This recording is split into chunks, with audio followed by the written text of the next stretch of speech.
முதல்ல இருந்து ஜாய் கிறிசல்ட் அவங்க சொல்றது என்ன இவர் கல்யாணம் பண்ணி ஏமாத்திட்டாரு. ஏன்னா திருமண மோசடி வழக்கு தான் வந்து அவங்க வந்து திரும்ப திரும்ப வந்து அவங்க அதன் பேரில் தான் அவங்க கம்ப்ளைண்ட் கொடுத்துருக்காங்க. அதாவது முதல்ல கமிஷன் ஆஃபீஸில் கொடுத்ததா இருக்கட்டும், அதாவது கிரைம் அகேன்ஸ்ட் விமன் அண்ட் சில்ட்ரனில் கொடுத்ததா இருக்கட்டும், அதுக்கப்புறம் அக்டோபர் 8ஆம் தேதி வந்து மகளிர் ஆணையத்தில் தமிழ்நாடு ஸ்டேட் விமன்ஸ் கமிஷன் போனதாக இருக்கட்டும். தென் 31st என்கொயரி திரும்ப அன்னைக்கு இருந்தது. அன்னைக்கு என்னென்ன ஃபைனலாக சொல்கிறாங்கன்னு சொல்லியிருந்த நிலையில தான் இங்கே விமன்ஸ் கமிஷனோட ரோல் என்ன அப்படின்னு நம்ம பார்த்தோம்னா, அவங்க எந்த ஆக்ஷனும் எடுக்க முடியாது. தே கேன் ரெக்கமெண்ட் என்கொயரியை முடிச்சுட்டு கன்சர்ன் அத்தாரிட்டிக்கு இந்த மாதிரிலாம் நாங்கள் இந்த ரிப்போர்ட்டில் ஃபைண்டிங்ஸ் பண்ணியிருக்கோம், so based on that you can take action or you just proceed with என்கொயரின்னு சொல்லி ரெக்கமெண்டேஷன் அந்த இடத்துல கொடுக்கலாம். இது அவங்க பண்ணாங்க. இதன் இருந்த நிலையில் தான் இப்போ கொஞ்ச நேரத்துக்கு முன்னாடி மாதம்பட்டி அவர்கள் கொடுத்த ஒரு விஷயம் வந்திருக்கு. என்னன்னா, அங்கே ஜாய் கிறிசல்ட் அவங்களும் டிஎன்ஏ டெஸ்ட் வழியாக ப்ரூவ் பண்ணப்படும்னு சொல்லியிருந்தாங்க.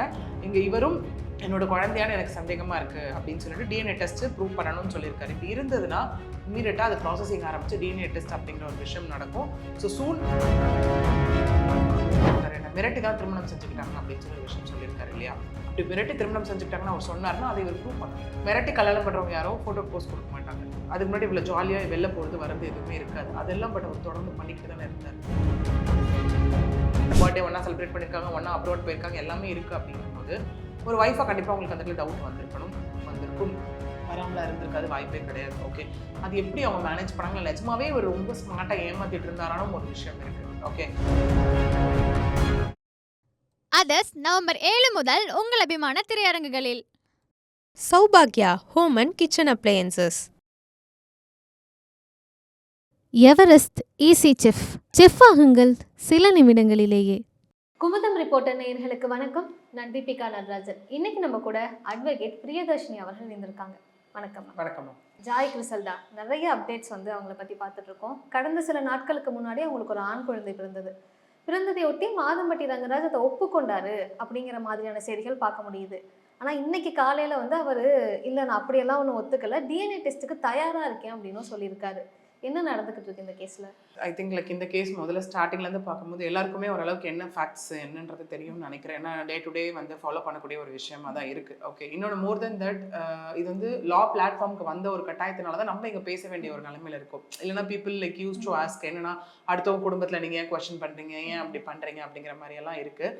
இதில் லா ஃபேக்ட்ஸும் இன்வால்வ் ஆயிருக்கு. ஏன்னா இது வந்து திரும்ப எல்லாருக்கும் டவுட் இருந்த ஒரு விஷயம், இது பைகாமியா இல்லையா அப்படிங்கிறது தான். ஏன்னா திருமணத்தில் ஒரு உறவு இருக்கும் போது இன்னொருத்தரை வந்துட்டு like without getting divorce or without the consent of the wife இன்னொருத்தரை கல்யாணம் பண்ண முடியுமா? ஓகே, ஒருவேளை கல்யாணம் பண்ணால் அது வந்து என்ன அப்படிங்கிற மாதிரியான விஷயங்கள்லாம் இருக்கும் போது அப்படி பண்ணால் அது பைகாமி அப்படிங்கிற மாதிரியான விஷயங்கள். அடல்ட்ரின்னு ஒரு கிரவுண்ட் இருக்குது, அதாவது திருமணத்தை தாண்டிய ஒரு எக்ஸ்ட்ரா மேரிட்டல் அஃபேர். ஓகே, அப்படி சில பேர் வந்து நம்ப வச்சு with consent of both the பர்சன்னா ஓகே, அது வந்து கன்சென்ட் அப்படிங்கிற வேர்டோட முடிஞ்சிடும். அதில் யாரும் ஒருவரை குற்றம் சாட்ட முடியாது. பட் நம்பிக்கையின் பெயரில் ஒருத்தர் வந்து ஒருத்தவங்க மோசடி பண்ணுறாங்க அப்படின்னும் போது அது நிரூபிக்கப்பட்டால் கண்டிப்பாக அதுக்கான பனிஷ்மெண்ட்ஸ் அந்த இடத்துல இருக்கும். ஓகே, அது எக்ஸ்ட்ரா மேரிட்டல் அஃபேர்னு சொல்லுவோம். பட் இங்கே முதல்ல இருந்து ஜாய் கிறிசல்ட் அவங்க சொல்றது என்ன இவர் கல்யாணம் பண்ணி ஏமாத்திட்டாரு. ஏன்னா திருமண மோசடி வழக்கு தான் வந்து இங்கே அவங்க வந்து திரும்ப வந்து அவங்க அதன் பேரில் தான் அவங்க கம்ப்ளைண்ட் கொடுத்துருக்காங்க. அதாவது முதல்ல கமிஷன் ஆஃபீஸில் கொடுத்ததா இருக்கட்டும், அதாவது கிரைம் அகேன்ஸ்ட் விமன் அண்ட் சில்ட்ரனில் கொடுத்ததா இருக்கட்டும், அதுக்கப்புறம் அக்டோபர் 8ஆம் தேதி வந்து மகளிர் ஆணையத்தில் தமிழ்நாடு ஸ்டேட் விமன்ஸ் கமிஷன் போனதாக இருக்கட்டும். அப்புறம் 17th அவங்க என்கொயரி அட்டன் பண்ணாங்க. தென் 28th என்கொயரி அட்டன் பண்ணாங்க. தென் 31st என்கொயரி திரும்ப அன்னைக்கு இருந்தது. அன்னைக்கு என்னென்ன ஃபைனலாக சொல்கிறாங்கன்னு சொல்லியிருந்த நிலையில தான் அன்னைக்கு அவங்களுக்கு ஆண் குழந்தை பிறந்தது. ஐ திங்க் அதுக்கு ராகா ரங்கராஜ் அப்படிங்கிற மாதிரி நேம் எல்லாம் வச்சிருந்து அவங்க அதுக்கப்புறம் like carbon copy of father அப்படிங்கிற மாதிரியான விஷயங்கள் அவங்க தொடர்ந்து சோஷியல் மீடியாவில் ஆக்டிவாக இருக்கக்கூடியதை நம்ம பார்த்துட்டு தான் இருந்தோம். ஓகே, இது வரைக்கும் ஐ திங்க் எல்லாருக்கும் என்ன நடந்தது ஏது நடந்ததுன்ற எல்லா ஃபேக்ட்ஸும் தெரியும்.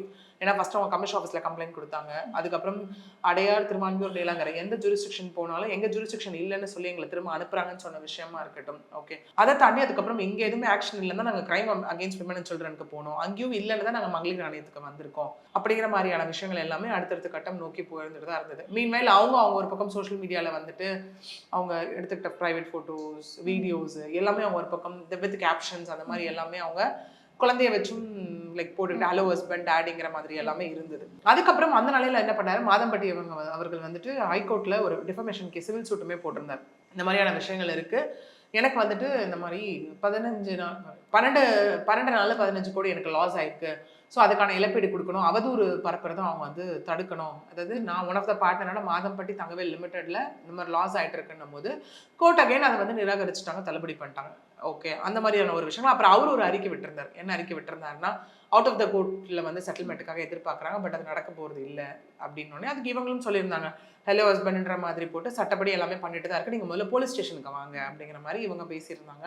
இந்த மாதிரியான விஷயங்கள் எல்லாம் ஒரு புறம் இருக்க 31st வரும் அப்படின்னு எதிர்பார்த்த அறிக்கை வந்து நமக்கு ரிலீஸ் ஆச்சு. அதுக்கப்புறம் தட் இஸ் என்னன்னா, இல்ல மாதம்பட்டி அவர்கள் வந்து ஒத்துக்கிட்டாரு. அவரு 2வது திருமணம் பண்ணதையும் என்னோட குழந்தை தான் அவர் வந்து ஒத்துக்கிட்டாரு மாதம்பட்டி அந்த இடத்துல. ஸோ அவங்க வந்து என்ன பண்ணாங்கன்னா ரெக்கமெண்டேஷன் கொடுத்துருக்காங்க, திருமண மோசடி கீழே வந்து நீங்க வந்து ஆக்ஷன் எடுங்கன்னு சொல்லி கமிஷனர் ஆஃபீஸ்க்கும் கிரைம் அகேன்ஸ்ட் விமன் அண்ட் சில்ட்ரனுக்கும் அவங்க வந்து ரிப்ளை கொடுத்தாங்க. அப்படிங்கிற மாதிரியான விஷயங்கள் எல்லாமே நம்ம பார்த்தோம். இங்க விமன்ஸ் கமிஷனோட ரோல் என்ன அப்படின்னு நம்ம பார்த்தோம்னா, அவங்க எந்த ஆக்ஷனும் எடுக்க முடியாது. They can recommend. என்கொயரியை முடிச்சுட்டு கன்சர்ன் அத்தாரிட்டிக்கு இந்த மாதிரிலாம் நாங்கள் இந்த ரிப்போர்ட்டில் ஃபைண்டிங்ஸ் பண்ணியிருக்கோம், so based on that you can take action or you just proceed with என்கொயரின்னு சொல்லி ரெக்கமெண்டேஷன் அந்த இடத்துல கொடுக்கலாம். இது அவங்க பண்ணாங்க. இதன் இருந்த நிலையில் தான் இப்போ கொஞ்ச நேரத்துக்கு முன்னாடி மாதம்பட்டி அவர்கள் கொடுத்த ஒரு விஷயம் வந்திருக்கு. என்னன்னா, மகளிர் ஆணையத்தில் கொடுத்த அறிக்கைப்படி எதுவுமே கிடையாது, நான் எதுவுமே ஒத்துக்கல, என்னை வந்து மிரட்டி தான் ஜாய் கிறிஸ்டல்டா 2வதாக திருமணம் பண்ணிக்கிட்டாங்க. அட் த சேம் டைம் மாதம் குழந்தைய கவனிச்சுக்கிறதுக்கு 1.5 லட்சமும், அதே மாதிரி அவங்களோட BMW காருக்கு EMI வந்து 1.5 லட்சம் 1,25,000 பே பண்ண சொல்லி கேட்டாங்க. But at the same time நான் அது எதுவுமே ஒத்துக்கல. ஓகே, அதாவது DNA டெஸ்ட் எடுத்து குழந்தை என்னோடது தான் ப்ரூவ் ஆச்சு அப்படின்னா குழந்தைய நான் கவனிச்சுக்கிறேன் அப்படிங்கிற மாதிரியான ஸ்டேட்மெண்ட் தான் கொடுத்தேன், மற்றது எதுவுமே நான் ஒத்துக்கல அப்படின்னு சொல்லி மாதம்பட்டி அவர்கள் வந்து அந்த இடத்துல இன்னைக்கு சொன்ன மாதிரி ஒரு அறிக்கை வந்து அவர் தரப்புல இருந்து அவர் கொடுத்திருக்காரு. விச் மீன்ஸ் மறுத்து அந்த மாதிரி எந்த ஒரு விஷயமும் அங்கே நடக்கல, அந்த மாதிரி எதையும் நான் கன்ஃபர்ஸ் பண்ணல அப்படின்னு சொல்லி அவர் ஒரு விஷயம் சொல்லியிருப்பாரு.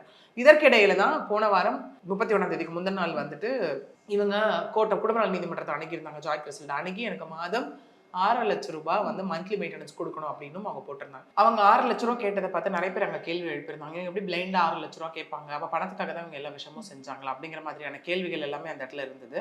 அப்போ நம்ம ஒரு விஷயம் புரிஞ்சுக்கணும், ஒரு மெயின்டெனன்ஸ் எப்படி கால்குலேட் பண்ணப்படும் அப்படின்னா, தேவைகள் தென் பேயிங் கெப்பாசிட்டி பொறுத்து. ஓகே, ஏன்னா இவர் இவ்வளோ பெரிய லைக் பிஸ்னஸ் ஷேர்ஸ் எல்லாமே இருக்கும் அவருக்கு அந்த இடத்துல. ஏன்னா அவருக்கு இத்தனை க்ரோர்ஸ் லாஸ்ன்னு சொல்றாரு ஒரு பக்கம். இன்னொன்று ஸ்டாண்ட் ஆஃப் லிவிங்னு ஒன்று இருக்குது. இவங்க எந்த சூழ்நிலையில் வாழ்றாங்க, மெடிக்கல் எக்ஸ்பென்சஸ், இதர செலவுகள், அந்த மாதிரியான விஷயங்கள் எல்லாம் சேர்த்து தான் அந்த எக்ஸ்பென்சஸ் கால்குலேட் பண்ணி கொடுக்கப்படும் அந்த இடத்துல. சோஃபார் இது எப்படி இருக்கு அப்படின்னா, மாறி மாறி சொல்லக்கூடிய கருத்துக்கள் தான் இருக்கு. ஒருத்தர் சொல்லும் போது அதை அக்செப்ட் யாருமே பண்ணல, ஒரு விஷயம் வெளில வரும்போது அது மறுக்கிற ஒரு விஷயமா தான் இன்னை வரைக்கும் இது இருந்துகிட்டு இருக்கு. இப்போ DNA டெஸ்ட்டுக்கு நான் வரேன் அப்படின்னு ஒத்துக்கிட்டாரு. இப்போ DNA டெஸ்ட் பண்ணால் எவ்வளோ நாள் ரிசல்ட்ஸ் எதிர்பார்க்கலாம்? எஸ், இந்த DNA டெஸ்ட் வந்து அகைன் இவங்களும் வந்து DNA டெஸ்ட்டை நோக்கி தான் ரெடின்ற, நம்ம எல்லாருமே வந்து நோக்கி இருந்த விஷயம் அதுதான். அடுத்தது ஒத்துக்கல இவர் என்ன DNA டெஸ்ட்டை நோக்கி இருக்குன்னு. பட் விமன்ஸ் கமிஷனும் அவங்க சொல்லியிருந்தாங்க, ஏன்னா இவர் ஒத்துக்கிட்டதுனால DNA டெஸ்ட் ஆர் மற்ற மருத்துவ பரிசோதனைகளுக்கு வந்து தேவை இருக்காது. இங்கே விமன்ஸ் கமிஷனுமே சொன்னதாக ஒரு அறிக்கை வந்திருந்தது. என்ன வந்தது அப்படின்னா, இவர் ஒத்துக்கிட்டதுனால கன்ஃபெஷன் ஸ்டேட்மெண்ட் கொடுத்துட்டதுனால DNA டெஸ்ட்டுக்கும் இதர டெஸ்ட்டுகளுக்கும் அந்த மற்ற மருத்துவ பரிசோதனைக்கும் எந்தவித தேவையும் இருக்காதுன்னு சொல்லியிருந்தாங்க. அங்கே ஜாய் கிறிஸ்டல்டா அவங்களும் DNA டெஸ்ட் வழியாக ப்ரூவ் பண்ணப்படும்னு சொல்லியிருந்தாங்க. இங்கே இவரும் என்னோட குழந்தையான எனக்கு சந்தேகமா இருக்கு அப்படின்னு சொல்லிட்டு DNA டெஸ்ட் ப்ரூவ் பண்ணணும்னு சொல்லியிருக்காரு. இப்படி இருந்ததுன்னா இம்மீடியட்டாக அது ப்ராசஸிங் ஆரம்பிச்சு DNA டெஸ்ட் அப்படிங்கிற ஒரு விஷயம் நடக்கும். So soon we can expect DNA test வச்சு ஏதாவது மாறப்போதா, இல்லை இங்கே இது வரைக்கும் இருந்துட்டு இருக்க விஷயம் ஒரு பக்கம் நடக்க போதா. ப்ளஸ் விமன்ஸ் கமிஷன் வந்து கமிஷனர் ஆஃபீஸ்க்கும் CWCக்கும் ஒரு ரிப்போர்ட்டும் ஃபார்வர்ட் பண்ணியிருக்காங்க, திருமண மோசடி வழக்கு பண்ணுங்க அப்படின்னு சொல்லி. ஸோ அந்த விஷயமும் அதை நோக்கி போகும். இனிமேல் இதை அப்சர்வ் பண்ணுற இடத்துல இருந்து ஒரு கேள்வி வருது. ஒரு பெண் தொடர்ந்து ஆதாரங்கள் ஃபோட்டோஸ் எல்லாம் காமிச்சு குற்றம் சாட்டிகிட்டே இருக்காங்க. இவர் வந்து நீதிமன்றத்தை தவிர வேற எங்கேயுமே வெளியே பேச மாட்டேன், சோஷியல் மீடியாவில் கூட பதில் சொல்ல மாட்டேன்னு சொல்றாரு. ஆனால் இவரோட அந்த முதல் மனைவி அவங்க வந்து ஒரு லாயரும் கூட, அவங்க வந்து ஜாய் கிறிஸ்டல்டா என்ன சொன்னாலும் ரியாக்ட் பண்ணிகிட்டே இருக்காங்க. பார்க்கும்போது இது என்ன தோணுதுன்னா, மேபி அவங்க ஒரு லாயராக இருக்கிறதுனால அவங்க மூலமாக வேற ஏதோ சப்போர்ட் கிடைக்கிறதுனால தான் ரொம்ப ஸ்டப்பனாக இருக்காரா? ஆக்சுவலி இங்கே ஸ்டப்பன்ன்றதை தாண்டி இன்னொன்று இருக்குது. இது எல்லாருக்கும் நீங்கள் கேட்ட மாதிரி இருக்கக்கூடிய கேள்வி. ஒரு பெண் ஆரம்பத்துலேருந்து தன்னையும் அசிங்கப்படுத்திட்டு இவ்வளோ ஸ்டப்பனாக போராடுறாங்க அப்படிங்கிறது ஒரு பக்கமான விஷயமா இருக்குது. இன்னொன்று புதுசா இப்போ ஒரு விஷயம் சொல்லியிருக்காரு, என்ன மிரட்டி தான் திருமணம் செஞ்சுக்கிட்டாங்க அப்படின்னு சொல்லி ஒரு விஷயம் சொல்லியிருக்காரு இல்லையா. அப்படி மிரட்டி திருமணம் செஞ்சுக்கிட்டாங்கன்னு அவர் சொன்னார்னா அதை இவர் ப்ரூவ் பண்ணணும். ஓகே, இவங்க இவ்வளோ எவிடன்சஸ் எல்லாமே கொண்டுட்டு வராங்க. ஒன்று இன்னொன்று சொல்கிற மாதிரி ஸ்ருதி அவங்களை வந்து முதல்ல எல்லாம் விக்டிம் ரோலில் தான் வச்சுருந்தாங்க இல்லையா. இப்போ அன்னைக்கு வந்துட்டு மகளிர் ஆணையத்துக்கு அவங்க ஹஸ்பண்டோட கை கோத்துட்டு வந்ததாக இருக்கட்டும், என்னது யுனைடடாக இருந்து வில் ஃபேஸ் த வேர்ல்டுன்னு சொல்கிறதா இருக்கட்டும், இந்த மாதிரியான விஷயங்கள் எல்லாமே போடும்போது அவங்க ஒரு பக்கம் போஸ்ட் போடும்போது இது நிறைய கேள்விகள் எழுப்புது ஆக்சுவலி இந்த இடத்துல. ஏன்னா வந்துட்டு அவங்களும் தெரியாமல் ஏமாந்துருக்காங்களா, ஓகே சரி ஹஸ்பண்ட் அச்சன் கூட சப்போர்ட்டிவாக நிற்கிறாங்களா, இந்த மாதிரியான விஷயங்கள். அங்கே மாதம்பட்டி அவர்களே சொல்லும், ரங்கராஜ் அவர்களே சொல்லும் போது 2 குழந்தைங்க இருக்காங்க, குழந்தைங்களுக்கு இதெல்லாம் தெரிஞ்சு அவங்க லைஃப் ஸ்பாயிலடா அசிங்கன்ற யோசிக்கும் போது இங்கேயும் ஒரு குழந்தை இருக்குல்ல. ஜாய் கிறிஸ்டல்டா நோக்கியும் இங்கே நிறைய விஷயங்கள் வைக்கப்படுது இந்த இடத்துல இல்லையா. அவங்க முதல் திருமணம் கிடையாது, 2வது திருமணம் அப்படிங்கிற மாதிரி எல்லாம் it is our personal life. என்னதெல்லாம் அவங்க ப்ராப்பராக டிவோர்ஸ் வாங்கிட்டு தான் இந்த கல்யாணத்துக்குள்ளே போயிருக்காங்க இல்லையா. ஸோ அப்படி இருக்கும்போது அவங்க சொல்கிற விஷயம் என்னன்னா, அவர் ஜுடிஷியல் செப்பரேஷன்ல இருக்கேன்னு சொல்லி தான் எனக்கு கல்யாணம் பண்ணிக்கிட்டாரு. அதை நம்பி நான் ஏமாந்துட்டேன்றது அவங்களோட விஷயம். ஒரு கட்டத்துக்கு அப்புறம் தான் நான் ஏமாற்றவே பட்டிருக்கேன்னு தெரியும். 2-3 தடவை கருக்கலைப்பும் செஞ்சிருக்கேன்னு வேற சொல்லியிருக்காங்க. சொல்லி இவ்வளோ அலிகேஷன்ஸை இங்கே மேலே வைக்கிறாங்க இல்லையா. ஸோ வைக்கும் போது இது ஒரு கட்டத்துக்கு மேலே தான் தெரிய வரும் ஸ்ருதி அவர்கள் இங்கே என்ன ரோல் ப்ளே பண்ணுறாங்க அப்படிங்கிறதே நம்ம எல்லாருக்குமே. இப்போ இது வெளியே இருந்து பார்க்குறப்போ ஒரு விஷயம் வந்து காமனாக தோணுது. நம்ம பாட்டி அம்மாக்கள் தலைமுறை வரைக்கும் இருந்தது, வீட்டில் ஹஸ்பண்ட் என்ன தப்பு பண்ணாலும் சரி சகிச்சுட்டு சப்போர்ட் பண்றது, ஸ்டாண்ட் எடுக்கிறது அப்படிங்கிறது. ஆனால் இந்த தலைமுறையில் இருக்கக்கூடிய ஒரு பெண், அதுவும் இவ்வளவு படித்து எல்லாமே தெரிஞ்சவங்க, திரும்ப திரும்ப ஹஸ்பண்ட் பக்கம் ஸ்டாண்ட் எடுக்கிறது ஒரு லாயராக நீங்கள் எப்படி பார்க்குறீங்க? இங்கே ஒரு விஷயம் அதுதான், ஒரு இங்கே ப்ரொஃபஷனல் பர்சனல் ரெண்டாக பிரிச்சிடலாம். ஒரு ப்ரொஃபஷனல் அட்வொகேட்டாக இருந்தால் எது தப்பு எது கரெக்டு எது நியாயம் அநியாயம்னு எல்லாமே தெரியும். இன்னொன்று இவர் ஒரு நாள் 2 நாள் 1 மாதம் 2 மாதம்ல 2 வருடங்கள் வந்து அந்த இடத்துல கூட இருந்திருக்காரு. இருக்கும்போது எல்லாமே பர்த்டே ஒன்றா செலிப்ரேட் பண்ணியிருக்காங்க, ஒன்றா அப்ரோட் போயிருக்காங்க, எல்லாமே இருக்குது. அப்படின்னும் போது ஒரு ஒய்ஃபாக கண்டிப்பாக உங்களுக்கு அந்த இடத்துல டவுட் வந்திருக்கும், வராமலாம் இருந்திருக்காது, வாய்ப்பே கிடையாது. ஓகே, அது எப்படி அவங்க மேனேஜ் பண்ணாங்களா, நிஜமாவே இவர் ரொம்ப ஸ்மார்ட்டாக ஏமாத்திட்டு இருந்தாரானும் ஒரு விஷயம் இருக்குது. ஓகே, அஸ் அ ப்ரொஃபஷனல் அட்வொகேட்டாக பார்த்தா எஸ் இது தப்பு இது நியாயம் அது எல்லாமே ஓகே. பட் பர்சனலாக எல்லாம் பார்க்கும்போது இப்போ எத்தனையோ ஆட்கள் வந்து தவறு பண்ணிட்டு தெரியாமல் தப்பு பண்ணிட்டு மன்னிச்சு ஏற்றுக்கும்னு சொல்கிற கதைகள் இருக்கு இல்லையா. அந்த மாதிரி ஒரு வேலை இருந்திருந்தால், ஏன்னா இங்கே அஸ் அ பெண்ணா அவங்களும் ஒரு பெண்ணுக்காக நின்றுக்கணும் இந்த இடத்துல. அந்த தெரியாம தப்பு பண்ணிட்டேன் அப்படிங்கிற டேர்மை விட ஒரு பொதுவெளியில சொல்றாருல மிரட்டி கல்யாணம் பண்ணிக்கிட்டாங்கன்னு, அந்த போட்டோஸை பார்த்தா மிரட்டி கல்யாணம் பண்ண மாதிரியோ தெரியாம பண்ண முகம் மாதிரியோ தெரியல. அவங்களுக்கு அது ஃபீல் ஆயிருக்கும்ல அதை பாக்குறப்போ. இப்போ அதுதான் நான் வந்து அடுத்தது வந்து நான் சொல்ல வந்தேன். என்னதான் ஒரு மிரட்டி கல்யாணம் பண்ணலாம், அவர் என்ன பண்ணிருக்கணும், அப்பவே போய் ஒரு போலீஸ் கம்ப்ளைண்ட் கொடுத்துருக்கணும். ஏதோ ஒன்று என்ன மிரட்டி அவங்க கல்யாணம் பண்ணிட்டாங்க அந்த மாதிரி எங்கிட்ட எவிடன்ஸ் எல்லாம் இருக்குன்னு. இன்னொன்று, மிரட்டி கல்யாணம் பண்ணுறவங்க யாரும் ஃபோட்டோ போஸ்ட் கொடுக்க மாட்டாங்க. அதுக்கு முன்னாடி இவ்வளோ ஜாலியாக வெளில போகிறது வர்றது எதுவுமே இருக்காது. அதெல்லாம் பட் அவர் தொடர்ந்து பண்ணிக்கிட்டு தானே இருந்தார். அப்போ இதை மிரட்டி கல்யாணம் பண்ணிட்டாங்கன்னா அவர் என்ன ஸ்டாண்ட் எடுக்கிறாருன்றது அகெயின் அவர் தான் அந்த இடத்துல எக்ஸ்பிளனேஷன் கொடுக்கணும். ஓகே, இங்கே ஸ்ருதி அவர்களை என்ன ஸ்டாண்ட் அப்படிங்கிறது அகெயின் அவங்க பேசாமல் நம்ம யாருக்குமே தெரியாது இல்லையா. வெளியிலேருந்து நம்ம என்ன வேணால் சொல்லலாம், இதுவாக இருக்கலாம் அதுவாக இருக்கலாம், அவங்க வந்து விக்டிமா இல்லை என்ன ரோல் அப்படிங்கிறது எல்லாமே இருக்கலாம். ஒரு பெண்ணுக்காக நிற்கல, இப்போ அவர் கூட இருக்கார், அவர் என்ன பண்ணார், இந்த மாதிரி என்ன யூகங்களின் அடிப்படையில் நம்ம எல்லாம் வேணா பேசலாம். பட் ஒரிஜினல் ஃபேக்ட் என்ன அப்படிங்கிறது அவங்களுக்கு மட்டும் தெரியக்கூடிய ஒரு விஷயமா தான் இருக்கு. மேபி இந்த கேஸோட அடுத்த கட்ட நகர்வை நோக்கி அந்த ஸ்டாண்ட் நமக்கு தெரிய வரல.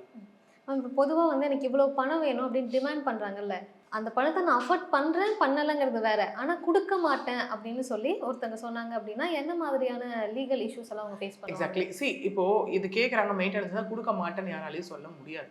ஏன்னா மெயின்டெனன்ஸ் பொறுத்த வரைக்கும் பார்த்தீங்கன்னா ஒரு கட்டம் வரைக்கும் இது அவார்ட் ஆயிடுச்சு அப்படின்னா with no other option person has to give. இல்லை அப்படின்னா அது கிரிமினல் நேச்சராக கன்வெர்ட் ஆகும் அந்த இடத்துல. ஓகே, அதாவது நான் பெயிலபிள் வாரண்ட்னு சொல்லி 30 days without any like excuses அந்த பர்சன் ரிமைண்ட் ஆகிறதுக்கான சான்சஸ் இருக்குது நிறைய இந்த இடத்துல.